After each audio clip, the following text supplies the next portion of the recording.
Hey everyone, welcome to Thinking Christian. In this video, what I'm going to do is talk about my teleological moral argument. My name's Paul. I do believe this is a somewhat novel presentation of this argument. The ideas from this argument are nowhere new at all. They can be traced back to Alasdair MacIntyre, influenced by Thomas Aquinas, Analytic Thomism, who was, of course, influenced by Aristotle. However, I think presenting it in this particular way is new and interesting and does form an interesting argument for God based on moral realism. So let's go ahead and get started. I also need to thank Emmanuel S., who was a philosopher from FSU. It was his feedback and some of his thinking that helped me present the argument in this particular formulation. I had come up with these ideas before, but I wasn't able to necessarily, well, he helped me basically structure them into certain premises. Now, it's going to be difficult for me because I'm trying to construct basically a whole argument, and boiling it down to a few premises, there are going to seem to be some leaps here, but I'm doing the best I can to distill this argument that I have, a paper about and things into these particular things. So once again, I'm trying to boil this down as much as possible, but sometimes it's difficult to get a whole argument down to just a few bullet points, but that's what I'm going to attempt to do. So the argument goes like this. Premise 1, if teleology does not exist, then moral realism is false. This is the contrapositive that's basically saying moral realism requires teleology. If moral realism is true, then teleology exists. So the contrapositive, if teleology does not exist, then moral realism is false, meaning you need some sort of purpose, you need some sort of end goal to have moral realism, or basically virtue getting from human nature as it is to human nature as it ought to be. You need that end goal, the ought piece of where you need to go, and then virtue being the sort of direction to go from where you are now to where you should be. Premise 2, if teleology exists, then naturalism is false. This rests on some of the ideas from people like Thomas Nagel in Mind and Cosmos. Basically, the idea that if there is some sort of purpose, you can't have naturalism. Now, this would be supported by things like G.E. Moore's open question argument to a certain extent, but perhaps even more so would be Hume's is-ought distinction. Ought-based claims are not something we can discover with science. Naturalism tends to assume, of course, there's no precise definition of naturalism, but in general, it tends to assume that the scientific method can find everything, meaning there's no room for prescriptive or ought-based statements, whereas teleology literally is the study of ought-based or prescriptive type of things. Objective teleology and moral realism go hand in hand, as we talked about in premise 1, and as a result, the conclusion being that if moral realism is true, then naturalism is false. The reason for this is if moral realism requires teleology and teleology is incompatible with naturalism, that if moral realism is true, then teleology must exist, and as a result, naturalism cannot be true, or there must be some things inexplicable by nature, such as purpose or oughts, these sorts of things. And now this is, this is the basic version of the argument. We're not invoking God necessarily. We're going to try to do that in the next few sections. But to see basically where you go with this is one of the things you could say basically is, premise 3, moral realism is true. There are such things as oughts or ought nots, such as rape is wrong, regardless of what people think about it. The Nazis would have been wrong if they had won World War II and brainwashed everyone into thinking that the Holocaust was okay. And then the conclusion 2, therefore naturalism is false. Now, what do we do with this? If just knowing naturalism is false doesn't necessarily bring you to God, but I do think it helps you get a little bit closer. So that's what I'm going to try to do in the next formulation, is kind of give maybe a corollary onto this. So the idea would be this. Premise 1C, this is from the previous conclusion. If moral realism is true, then teleology exists. We've seen this before.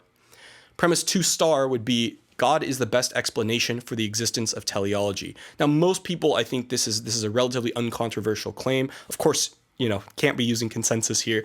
But at the same time, right, if teleology exists, it seems that God would be the source of these ought-based components. It's very difficult to justify just teleology outside of, mind intentionality that's related to mental states of what ought to be sort of thing. You could potentially do it. Once again, Thomas Nagel tries to go in this direction in Mind and Cosmos. He did get some criticism, probably some fair criticism for this, even though I think that's an excellent book. It's definitely worth your read. But really trying to say, yeah, if if teleology exists, God is probably the best explanation for it. I think that's relatively uncontroversial. And whether or not you include this or not, you could add premise 3 star that moral realism is true. And then therefore teleology exists, and then therefore C star, God is the best explanation for moral realism. Now, you don't even necessarily need to invoke P3 star. You could basically say God is the best explanation for moral realism, whether or not moral realism exists or not. But of course, if you take moral realism being true, then it seems to be more likely the case that God exists. So that's kind of the way that this argument would be structured. And you're basically doing this argument to the best explanation type of reasoning here. Another way you could do this, another way you could go about getting from this principle of teleology required for morality. Once again, if you haven't been presented with this idea, go check out Alasdair MacIntyre's After Virtue. He does some really interesting work criticizing utilitarianism and even Kantian deontology, following in the footsteps of people like G.E.M. Anscombe in her wonderful paper, Modern Moral Philosophy, and criticizing these for trying to rest everything on rationality, but rationality still having these sorts of problems. And even other people like moral nihilists like J.L. Mackie noted some similar problems with this as well. So this is, relatively recent, 70s and 80s, in the last little bit, leading to the revival of virtue ethics. So this particular version of the argument goes like this. Premise 1 prime, if naturalism is false, then it is likely that God exists. Now, if you're trying to attack this argument, this would be the one premise I think that would be the most controversial.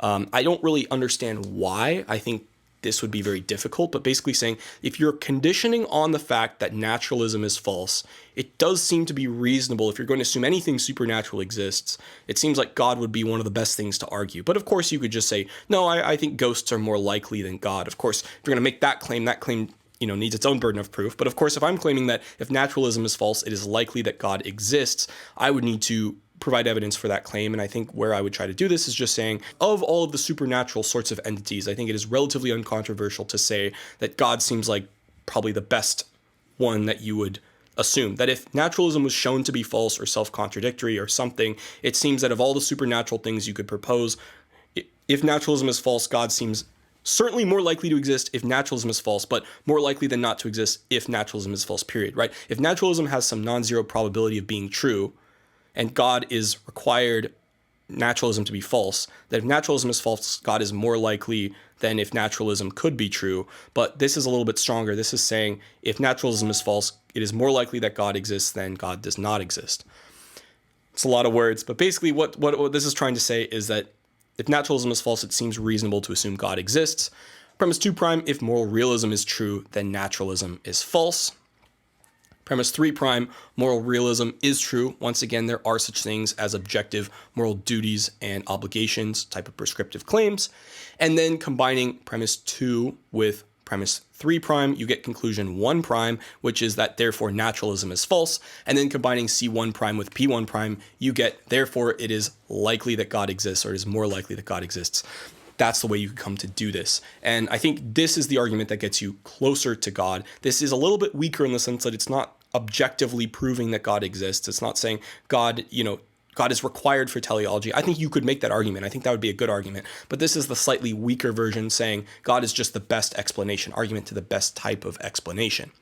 And once again, these things rest primarily on these types of arguments about the prescriptive nature of moral claims, the nature of things in such as G.E. Moore's open question argument. What do we mean by good? Well, if you take good to be prescriptive type of nature claims, combine that with Hume's is-ought distinction, saying that science or what's expected under naturalism to explain moral claims cannot be explained by science, then naturalism must be false for moral realism to be true. And if naturalism is false, it seems reasonable to think God exists. That's kind of the argument here. So anyway, thanks for watching. I'm curious to know what you guys think. I'm curious what you guys think of this particular argument, since it is kind of my own. And hopefully this spurs some interesting type of discussion. I think, once again, I do think this is a relatively novel version of this argument. Unlike Craig's version, this is not really resting on, I guess you could argue it rests on moral ontology, but it rests really on teleology, not just ontology. So that's kind of this particular version of the argument. You could probably make an argument for moral epistemology as well, but that'd be a separate one. So anyway, thanks for watching. Hope you found this interesting, and I'd love to hear from you guys in the comments. Let me know what you think. See ya.